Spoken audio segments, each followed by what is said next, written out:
Hola amigos de Contexto. Hoy vamos a hablar sobre un tema que hemos tratado muchas veces en nuestro programa.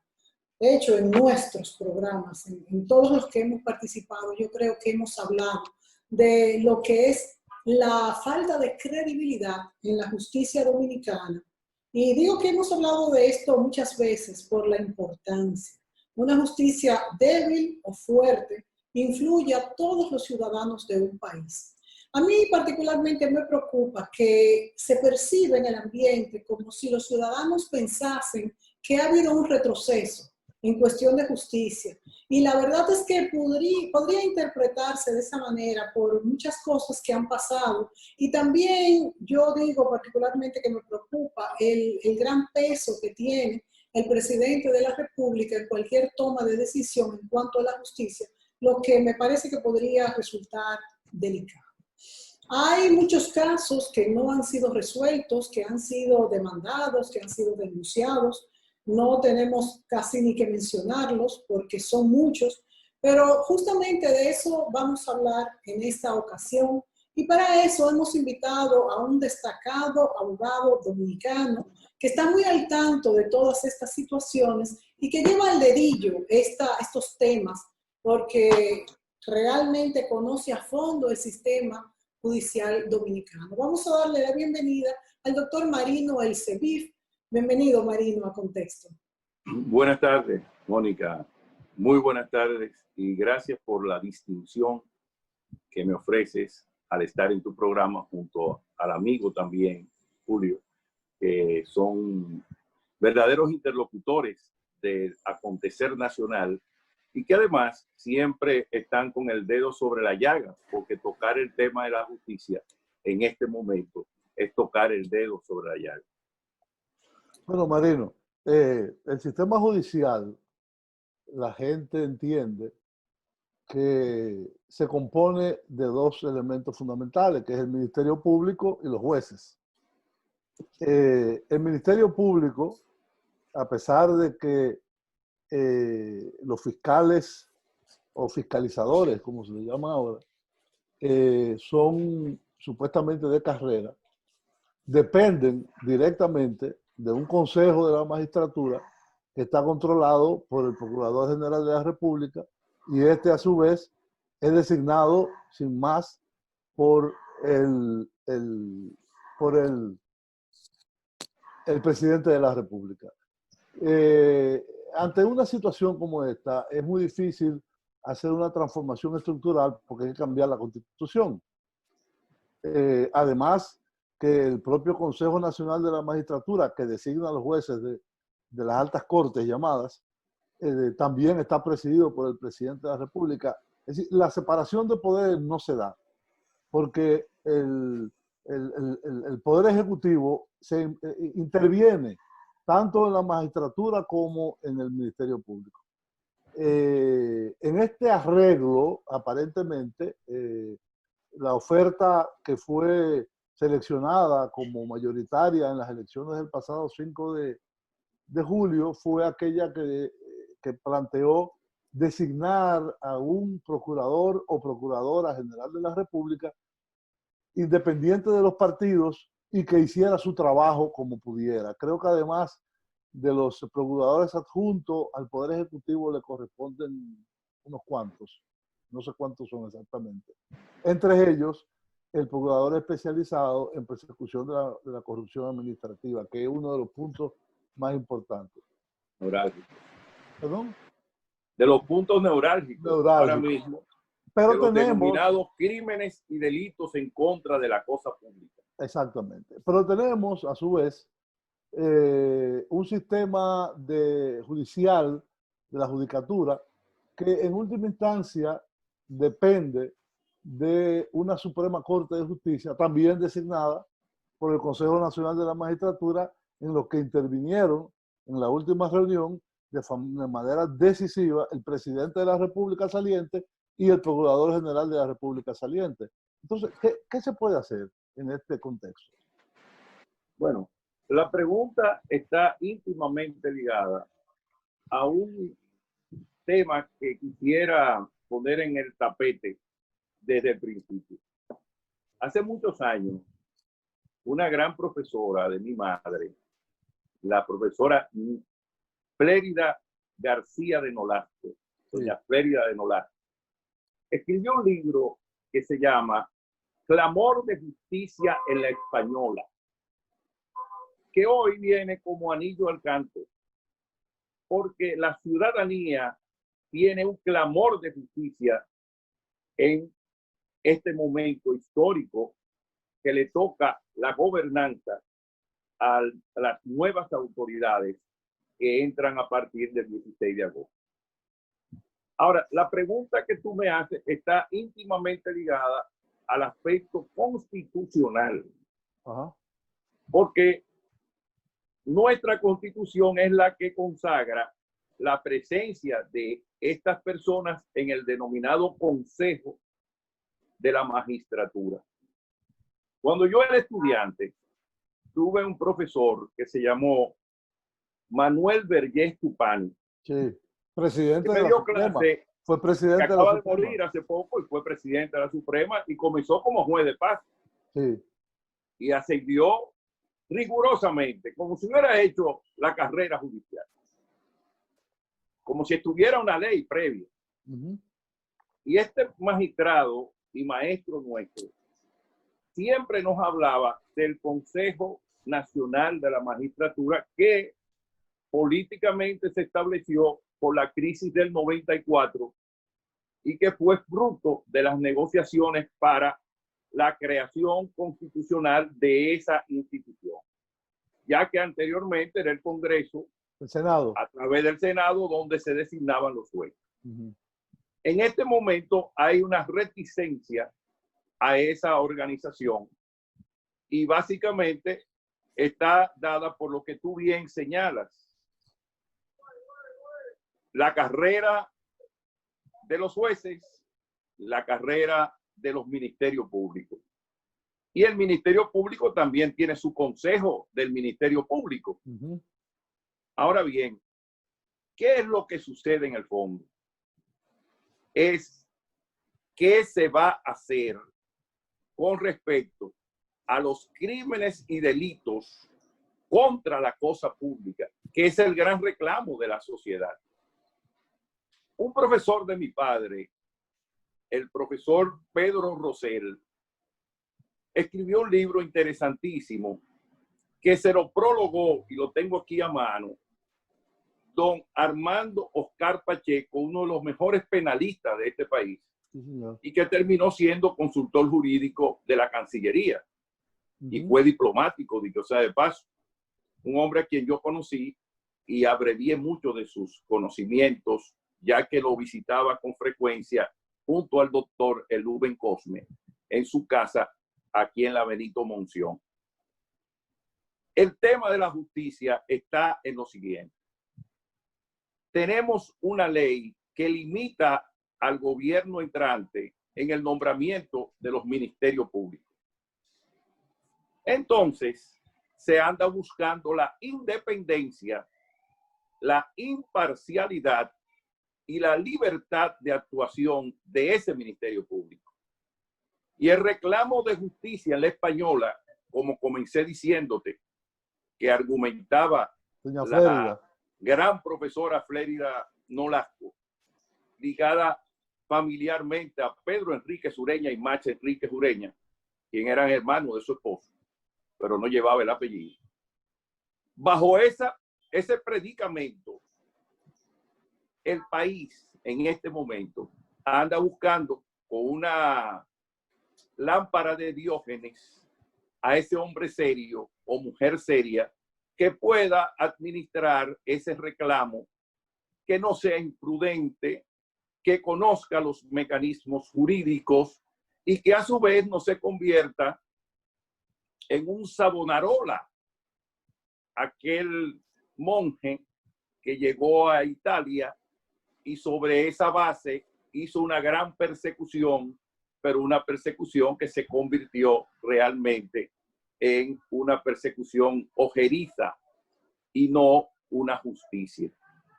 Para eso se necesita mucha templanza y sobre todo la elaboración de buenos expedientes. Y bajo ese temperamento, la ley no hay que cambiarla.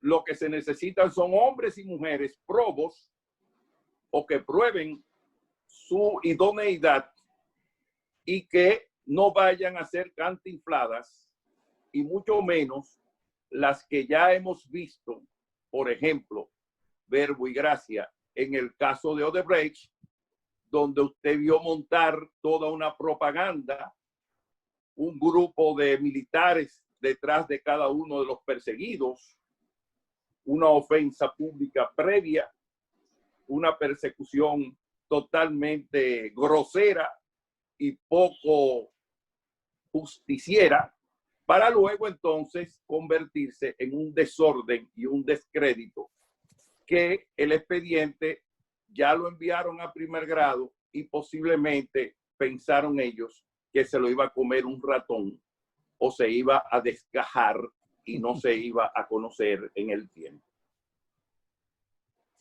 Bueno, pero y entonces, Marino, tú has dicho que no hay que cambiar las leyes.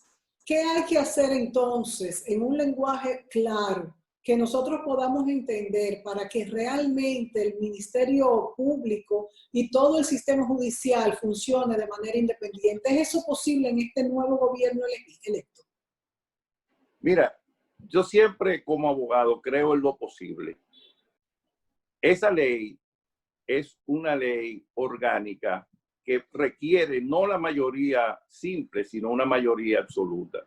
Y en este momento, el nuevo gobierno tiene que nombrar los funcionarios conforme a esa ley. En una posibilidad de una transformación de la ley, habría que pensar en el Ministerio de Justicia. Es decir, que dentro de la justicia hayan procuradores que judicialicen los expedientes y haya una administración de la justicia para los asuntos administrativos, como son, por ejemplo, Verbo y Gracia, las cárceles, o los cursos, o los entrenamientos, o los asuntos administrativos que son educativos, que se dan en la Procuraduría y se dan también dentro de la justicia. Porque el presidente de la Suprema, usted lo ve, que además de firmar audiencias y sentencias, tiene también asuntos administrativos que atender frente a los jueces. Entonces, si se cambia esa situación y se crea un Ministerio de Justicia, entonces habría una parte que es jurisdiccional y otra parte que es administrativa, pero ya eso es para transformar nuestra Constitución y transformar el concepto de justicia, que es muy necesario, porque no se puede tener a un procurador atrás de si el preso fulano salió o le dieron permiso, o si está enfermo y tiene que autorizar que vaya a una clínica, y por otro lado atencionando a un proceso donde tiene que buscar los elementos constitutivos de la infracción que hagan presumir la culpabilidad de una persona que está imputada de un hecho. Con el solo hecho de tener un procurador independiente en este próximo gobierno, ¿tú crees que variaría ese, vamos a decir, desconfianza que se tiene en el Ministerio Público, en el sistema judicial completo? ¿O esto sería algo pequeño ante todos estos aspectos que hay que cambiar en el sistema judicial? Claro que sí. El PRM tiene personas sumamente idóneas que pueden ser procuradores generales de la República y hacer un trabajo decente y ordenado con la reunión de pruebas de toda denuncia que reciban y administrar esas denuncias de forma verosímil, sin fanfarria y además evitando la prevaricación, porque el que actúa por odio en la justicia comete el crimen de prevaricación. El que actúa por amiguismo en la justicia comete el crimen de prevaricación. Eso que les gusta ahí donde los jueces anticipar las penas y a ir a llevar mensajes y a condicionar la opinión pública, esos son crímenes de prevaricación. Pero aquí hay mucho cretinismo y mucha gente que se la da de sabio y no saben nada de eso. Hay un punto fundamental ahora que dices esas cosas. Nosotros tenemos una justicia luego de la transformación del Código de Instrucción Criminal en el nuevo Código de Procedimiento Penal que permite lo que son las transacciones. El artículo 2 del nuevo Código de Procedimiento Penal establece que el último ratio es el juicio penal. Por tanto, se pueden hacer acuerdos, como usted vio los acuerdos que se hicieron en Brasil con el señor Odebrecht, y dijo a quienes le dio dinero y entonces tuvo una condena menor y creo que ya está en su casa habiendo cumplido ya la fase del castigo público, amén, del dinero. Eso es lo que le han llamado en Brasil delación premiada. La delación premiada. ¿Eso existe en nuestro sistema judicial? Existe. Ese es el juicio abreviado al que yo me refería a principio cuando fui parte del proceso en la defensa de una de las personas que injustamente quisieron involucrar en el proceso, y gracias a Dios y a la buena templanza de las personas que estudiaron el caso, lo eximieron del juicio penal a mi cliente. En ese sentido, para seguir el proceso, nosotros no tenemos el antiguo artículo 3 del Código de Instrucción Criminal que decía que los aspectos penales son innegociables. Y mucha gente quiere a veces estar dentro del viejo código para que se persiga a ultranza a una persona, o en el nuevo código cuando le conviene y son familiares, amigos o adeptos del partido político de turno. Siempre en mi ejercicio bastante dilatado, he tenido la oportunidad, junto a mi padre y esta vieja máquina que te he puesto aquí, donde aprendí a escribir, una máquina que me dio mucha alegría, pero a su vez donde aprendió mucha gente en la oficina de mi padre y donde yo vi mucha gente atesorar conocimiento. Pero más aún, tuve la oportunidad de estar al lado de uno de los penalistas más grandes, como fue Ramón Pina Acevedo, durante más de 16 años, hasta la hora de su muerte, que siempre estuve muy cerca de él. Pero también tuve la oportunidad de que mi padrino de tesis fue Héctor Sánchez Moselo.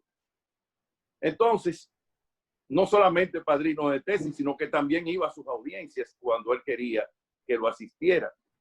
Y me dio la oportunidad, junto a hombres como el doctor Mesa Bertré, que son grandes abogados, que la justicia tiene un concepto relativo a quienes ejercen el poder.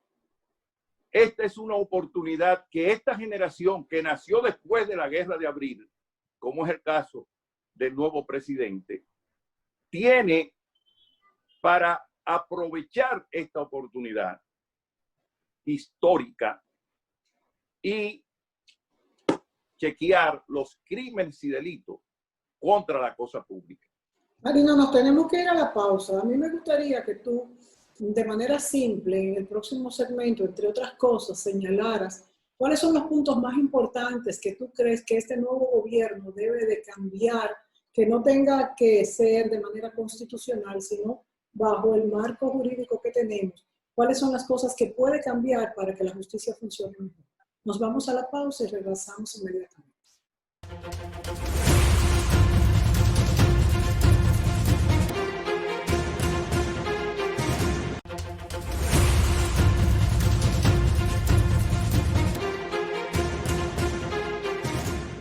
Bien, amigos, bienvenidos a esta entrega de Contexto. Estamos conversando con el buen amigo Marino El Sevif, reconocido jurista, polemista y abogado de fuste, como decían antes. Al terminar el primer segmento, Mónica se interesó cuáles serían las cosas que podrían transformarse sin tener que cambiar el ordenamiento legal del sistema constitucional y las leyes sobre el Ministerio Público. El presidente electo ha hablado de seleccionar a un o una procuradora o procurador general de la República como cabeza del Ministerio Público que sea independiente de los partidos políticos y que aplique la ley sin miramientos de tipo político. Regularmente los procuradores generales de la República, sean buenos o malos abogados, sean lo que sean, son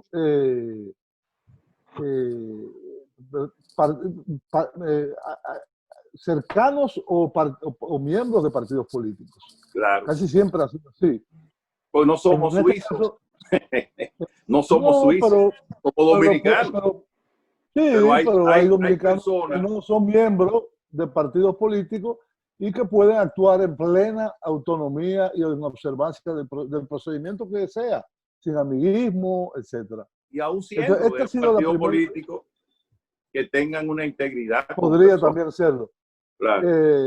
Pero ese es el tema. El tema es que los que son miembros de los partidos políticos no solamente no van a procesar los supuestos delitos del pasado reciente, sino los que podrían convertirse en el futuro inmediato y que sean vigilantes para que, digamos, la administración pública se haga con la mayor transparencia posible. El presidente ha mandado una señal importante y es la designación de Carlos Pimentel en la Dirección General de Contrataciones, un joven que no tiene militancia partidaria, que además es de los representantes aquí de un organismo de mucho prestigio como es Transparencia Internacional, y está pendiente la designación de quien ocupará la Procuraduría General de la República y otra cosa importantísima, la Cámara de Cuentas y la Procuraduría Especializada en Persecución de la corrupción, el PEPCA. Yo creo que es muy importante, sí. Bueno, ese es el tema, es decir,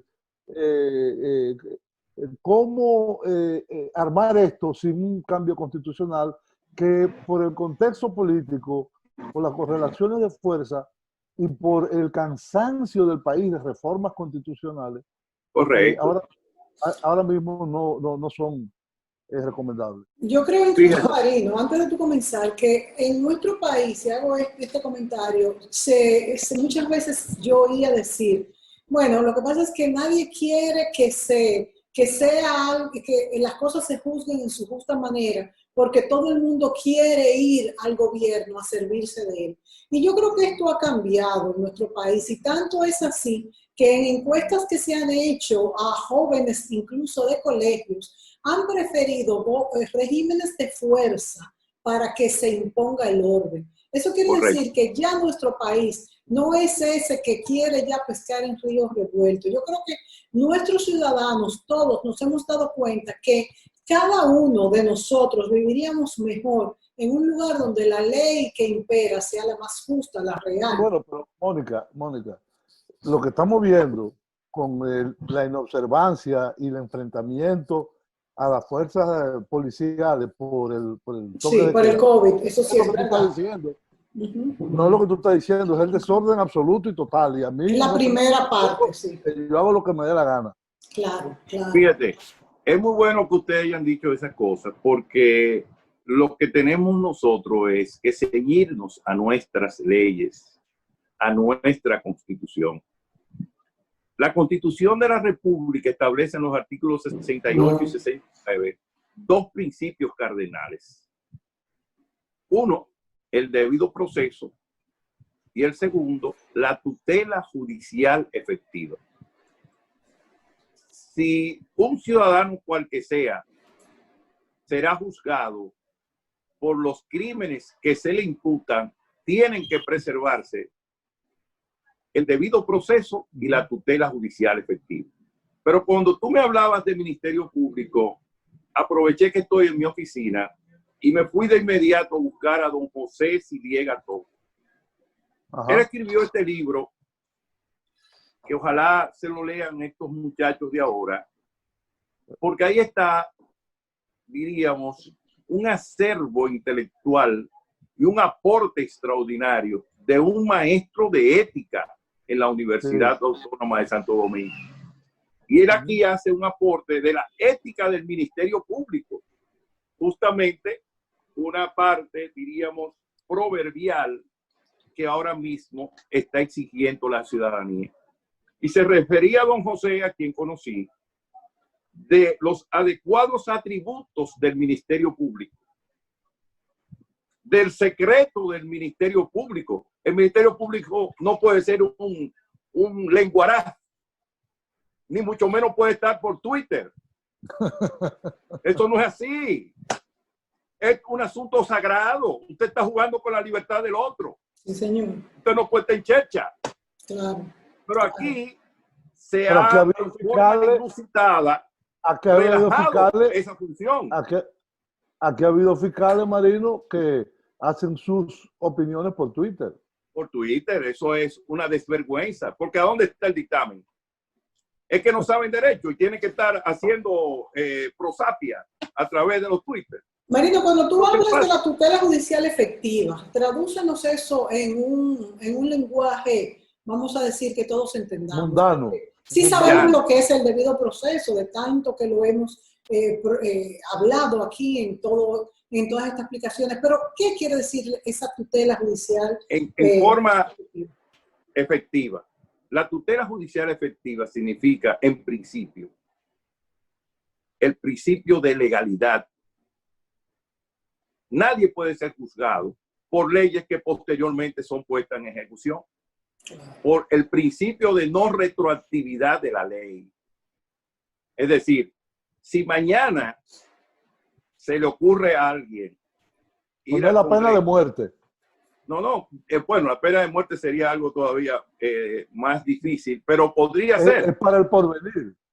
Pero tiene que ser no para los delitos de ahora, para los crímenes de ahora, sino para los crímenes que surjan después de la publicación de la ley que se pronuncie la pena de muerte. Pero por otra parte, y fundamentalmente, la tutela judicial efectiva está en que el justiciable tiene que garantizarle desde el principio de la investigación un abogado que pueda comunicarse con él y que ejerza todas las acciones jurídicas que la ley le prevé, que haga recurso a habeas corpus, si puede hacerlo, que haga cualquier cosa que la ley prevea en función de sus derechos civiles y políticos. Porque el principio está en que usted puede ser acusado de algo, pero no necesariamente usted es culpable. Aquí hay muchos crímenes de trama donde agarran a los tontos. Tengo entendido que eso se ha vamos a decir, remediado un poco después de la aprobación del nuevo Código Penal. El Código de Procedimiento Penal, no el Código Penal. Sí, del procedimiento, por supuesto. El mismo. El Código de Procedimiento Penal tiene dos figuras importantes. El juicio penal abreviado, que deben usarlo para aquellas personas y decirle, oye, sabemos que tú hiciste esto, esto y esto. Devuelve el dinero. Eso es el fiscal. De 10 años, son 3, pero devuélvelo. Eso es la fiscalía. Penal abreviado. El juicio penal abreviado. Y una figura que usaron en el caso de Odebrecht, el principio de la oportunidad. Aquí hay gente que le dan su oportunidad, don Julio, y estimada doctora Gutiérrez Fiallo, y le dan oportunidades que la ley a veces no prevé. pero en otros países sí. Por ejemplo, el caso emblemático de Odebrecht. En Brasil, el Código Federal brasileño permite la oportunidad como le dieron a la gente de Odebrecht. Incluso ahora hay una decisión del más alto tribunal brasileño donde le da la oportunidad a la Odebrecht a recapitalizarse y a volver a participar en concursos que le habían sido negados producto de la corrupción instalada en República Dominicana para hacer pagos ilegales a 11 países del mundo, incluyendo África. O sea que esta oportunidad no es mera galaganaria, sino que lo contempla la ley. Porque si eso vamos marino, y yo estoy segura que las personas que nos están viendo, que no son abogados y que quieren como caramba entender de qué forma pudiéramos mejorar en este sistema de justicia, a veces tampoco justo. Y hay dos cosas. Esta que tú has tocado, que hay personas que pueden ser puestas en un lugar y se les puede atribuir un crimen o algo ilícito y claro, pueden ser condenadas. Y por otra parte, el que sí lo hace, sea de cuello blanco o de cuello gris, y siga haciéndolo, por ejemplo, todos estos delitos, porque no hay otra forma de llamarlo, que van desde el vertedero de Duquesa, que no entendemos, yo como periodista no entiendo cómo es que se adjudicaron esas tierras, muchas cuestiones de Odebrecht, y van hasta cuando yo salgo a la calle, que no puedo salir a pie a la esquina de mi casa con una cartera porque me la van a arrebatar y posiblemente este delincuente que me arrebata la cartera ya tiene esas llamadas fichas en la policía. Entonces, estas dos partes de la justicia, ambas tan delicadas, no se están llevando a cabo como deben llevarse. ¿Qué hacer para eso? Fíjate, en el gobierno del presidente Balaguer, yo acusaba al régimen de que el Palacio de Justicia de Ciudad Nueva, donde siempre he ejercido, y ya tengo 41 años en eso, ininterrumpidamente, sin cargo público, las personas que eran juzgadas eran muchachos en tenis, con cachucha, harapientos y de barrios marginados, pero que la ley no llegaba a esos muchachos y a esos funcionarios que se enriquecían ilícitamente con el patrimonio del Estado. Hoy la situación ha sido más grave y evidentemente que tenemos que recordar las enseñanzas de este gran maestro que te llamé ahorita y te dije el nombre, de don Pedro Rosell, maestro de maestros, que estableció ese estudio teórico y que hablaba para nosotros los abogados y para la gente que pueda entender esto. Esos crímenes contra el país que son propios de quienes hacen prevaricación, de quienes le cobran dinero de más a la gente en el puesto público y hacen concusión, de quienes se coaligan con otro funcionario del Estado y cometen el crimen de coalición de funcionarios, de aquellos que validan los contrabandos sobre el malvado volado, que dejan pasar mercancías para el enriquecimiento ilícito de comerciantes inescrupulosos que viven de nuestras aduanas, como bucaneros y filibusteros de nuevo cuño. La asociación de malhechores. Pero ya esa la es asociación de malhechores. Y a veces se le dice lobistas. La asociación de malhechores, contemplada en el artículo 265 del Código Penal, establece una trama entre personas que no son funcionarios públicos. Pero cuando funcionarios públicos se unen para acometer contra el erario público se llama coalición de funcionarios. Son dos figuras distintas. Por eso el que vaya ahí tiene que saber derecho penal para no caer en disparate y que esas acusaciones se queden al doblar de la casa. Es decir, gente que sea sosegada, gente que sea calmada, que estudie bien los expedientes, que vayan a los códigos. En ese sentido, al no cambiar los códigos, lo que hay es que usar los tipos penales propuestos y hacer los expedientes conforme a lo que se denomina en teoría penal, los elementos constitutivos de la infracción. Y sobre esa base, esa investigación, llevarla ante los jueces, y son los jueces los que determinan si fulano es culpable o no es culpable. Porque el Ministerio Público es una parte en el proceso. Y hay una cosa que también hay que decir.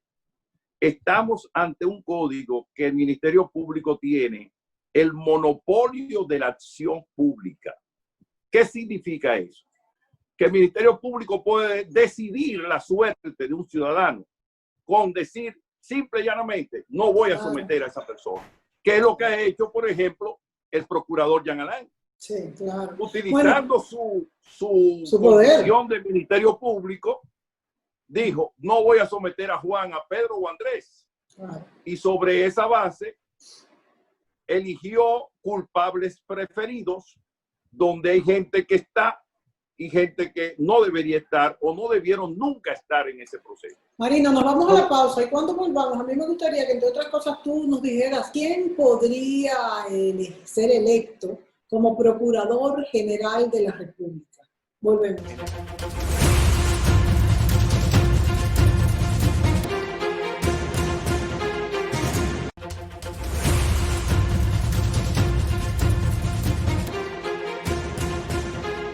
En este último segmento se quedó en el final del segundo segmento la pregunta de quiénes cree Marino que podrían ocupar esa posición tan importante de Procurador General de la República o Procuradora General de la República para, diríamos, reencauzar un Ministerio Público muy estremecido por las actuaciones del Ministerio Público en la actualidad o las inconductas que se han observado. Hay mucha gente, podría decirse, pueden haber decenas de personas, pero hay como un perfil que definió el presidente electo, que es no pertenecer a ningún partido, no haber estado nunca en política y tener la cualificación moral y jurídica para hacer ese ejercicio. Bueno, un perfil eso de que no debe haber estado en política antes, eso es muy importante. Los abogados penalistas, por lo regular, cuando tomamos casos, tenemos que parcializarnos con tendencias partidarias en su momento. Por ejemplo, los abogados que defendieron en los 12 años a todos los izquierdistas, no necesariamente eran izquierdistas, no, eran abogados, pero tuvieron que hacerse contrario al régimen por las arbitrariedades del régimen. Así va pasando en muchas situaciones. Yo recuerdo en un caso que me tocó defender a un amigo de infancia que era oficial de policía. Entonces con él tuve que defender a toda la oficialidad que lo acusaron de robarse unos carros robados. Y demostré en la Suprema Corte al final de que la persecución era injusta y la Suprema Corte de Justicia puso en libertad a todas esas personas y los eximió del juicio penal al ex jefe de la policía y todos los oficiales superiores que allí estuvieron, a quienes conocía. En ese momento yo tuve que vandalizarme, o mejor dicho, entrar dentro de la corriente contraria al gobierno que quería tener una persecución injusta en contra de estos oficiales, donde la delincuencia se estaba riendo de toda esa gente que había perseguido el crimen y lo tenían sentado en el banquillo de los acusados como si ellos fueran criminales. Pero esas son cosas que suceden. Ahora, desde mi punto de vista como profesional del derecho, yo creo que la ex juez de la Suprema Corte de Justicia, Miriam Germán Brito, debe ser una persona a tomarse en cuenta como Procuradora General de la República. ¿Y por qué? Primero, porque Miriam Germán Brito fue fiscal. La gente que no conoce bien, la generación nueva, es bueno decirle que esa señora joven vivía allí en la Francisco J. Peinado, a esquina José Gabriel García, y siendo fiscal ahí del distrito, en la época del PRD, cuando el fiscal en ese entonces era el doctor Balcácer Vega. Y con ella llegaron otras que también llegaron a ser fiscales y otras que todavía están dentro del Ministerio Público. ¿Por qué Miriam? Primero, porque conoce la idiosincrasia del proceso, que es muy importante eso.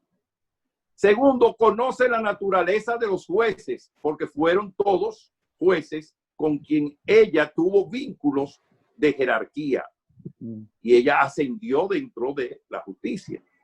Y tercero, porque ella también conoce a los fiscales y ella sabe para lo que dan. Y conoce la carrera y conoce la ley de la carrera.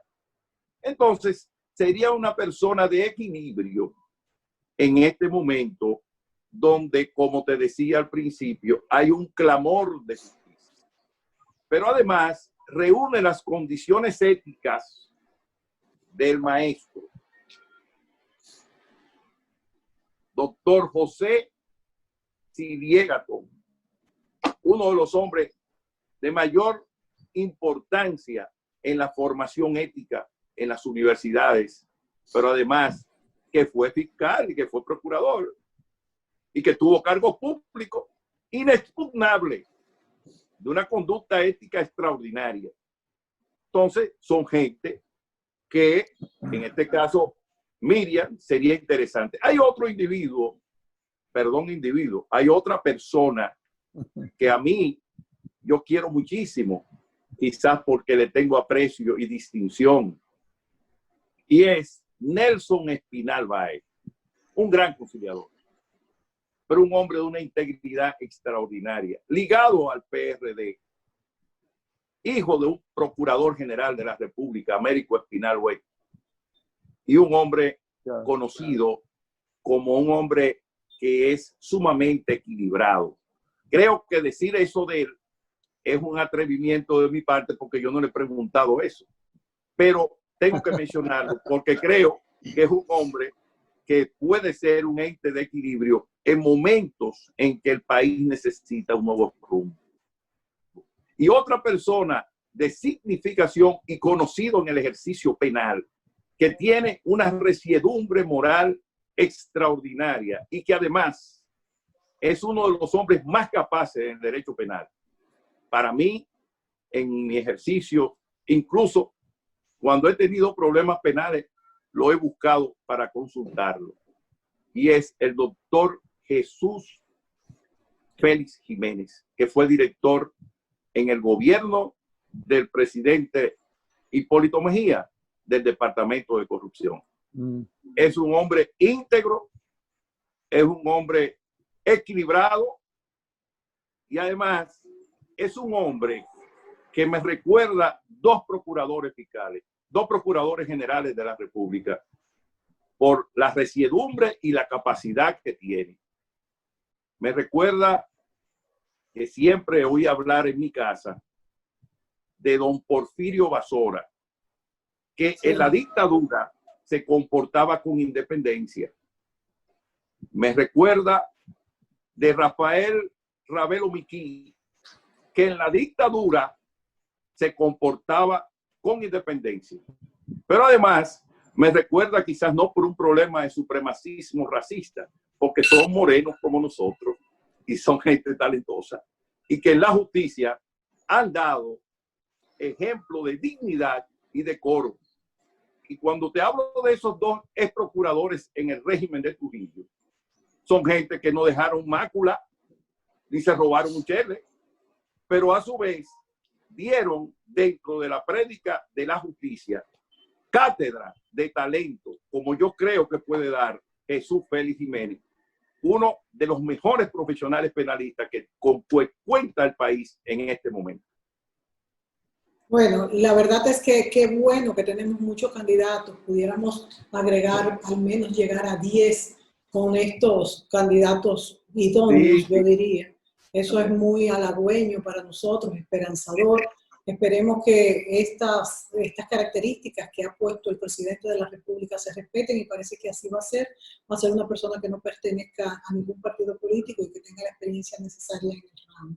Marino, se nos acabó el tiempo. Gracias por estar con nosotros analizando este tema que habrá que seguir durante meses. Y digo meses porque tengo la esperanza de que comience a cambiar. Amigos, hasta la próxima. Yo no sé, no tiene que ver con el tema que estamos tratando, pero yo quisiera no cerrar el programa porque vi hoy algo que me llamó la atención y es el presidente del Colegio de Abogados llamó a los reclusos a rebelarse contra los juicios telemáticos, presenciales. Bueno, hay una situación de calamidad pública, bueno, estamos constitucionalmente dentro de un régimen de emergencia. Exacto. Y el distinguido presidente del colegio, de nuestro colegio de abogados, que ha sido declarado ilegal, dicho sea de paso, debe saber que en el régimen de emergencia hay situaciones que la propia Constitución dice que cesan en el ejercicio de sus funciones debido al estado de emergencia. Realmente es una calamidad querer hacer los juicios en los tribunales si no se hacen bajo un orden estricto. No se puede estar en esos juicios con 50 gente ahí dentro, sino que tiene que ser de forma programada, aunque sea física, como él dice, y tiene mucha razón, porque no es lo mismo hacer un interrogatorio telemático que hacer un interrogatorio mirándole la cara a la persona que tú estás interrogando. Ahora, pero de eso a llamar a sublevarse, pero llamar es algo a sublevarse, distinto, ¿no? Realmente no. Además, ¿cómo se va a sublevar un preso si está preso? ¿Cuál es la sublevación? No ir. La única forma, no bajar a juicio. A un individuo que está preso, decirle eso es inclusive hasta atacarle la moral, no sé, no entiendo a qué se refiere. Yo creo que a mí me sorprendió son emociones, por eso es que hay que tener gente equilibrada y con templanza dirigiendo las instituciones, porque estos son tiempos de templanza, de mucho equilibrio y sobre todo, aquí traje a mano que encontré, evitar la justicia política, evitar las mutaciones en las estructuras, evitar los procesos de juicios políticos y de represión legal, evitar que los acusados por el Estado tengan confrontaciones donde se le violen todos sus derechos y se cometan atropellos. Porque los atropellos de hoy pueden ser los que mañana se le hagan a quienes confieran esos atropellos. Entonces, hay que pensar mucho antes de estar en esas lides y dejar un poco las situaciones emotivas y estar a mano con el ejercicio que hablaba Ramón Pina Acevedo, y te tengo el libro aquí, defender las pruebas. Ramón era un creyente de esas situaciones. Y otra cosa que te voy a recordar, porque la corrupción, como le llaman adjetivamente, no es sola. La corrupción tiene los delitos económicos. Claro. Porque no hay juez ni fiscal ni funcionario que no tenga detrás una estructura empresarial que lo enriquezca ilícitamente con el patrimonio de la nación. Excelente punto que no Muchas debe gracias, dejar de Marino. ser tocado. Muy buenas respuestas. Bueno, gracias Marino, gracias a ustedes amigos por sintonizarnos en contexto. Hasta mañana.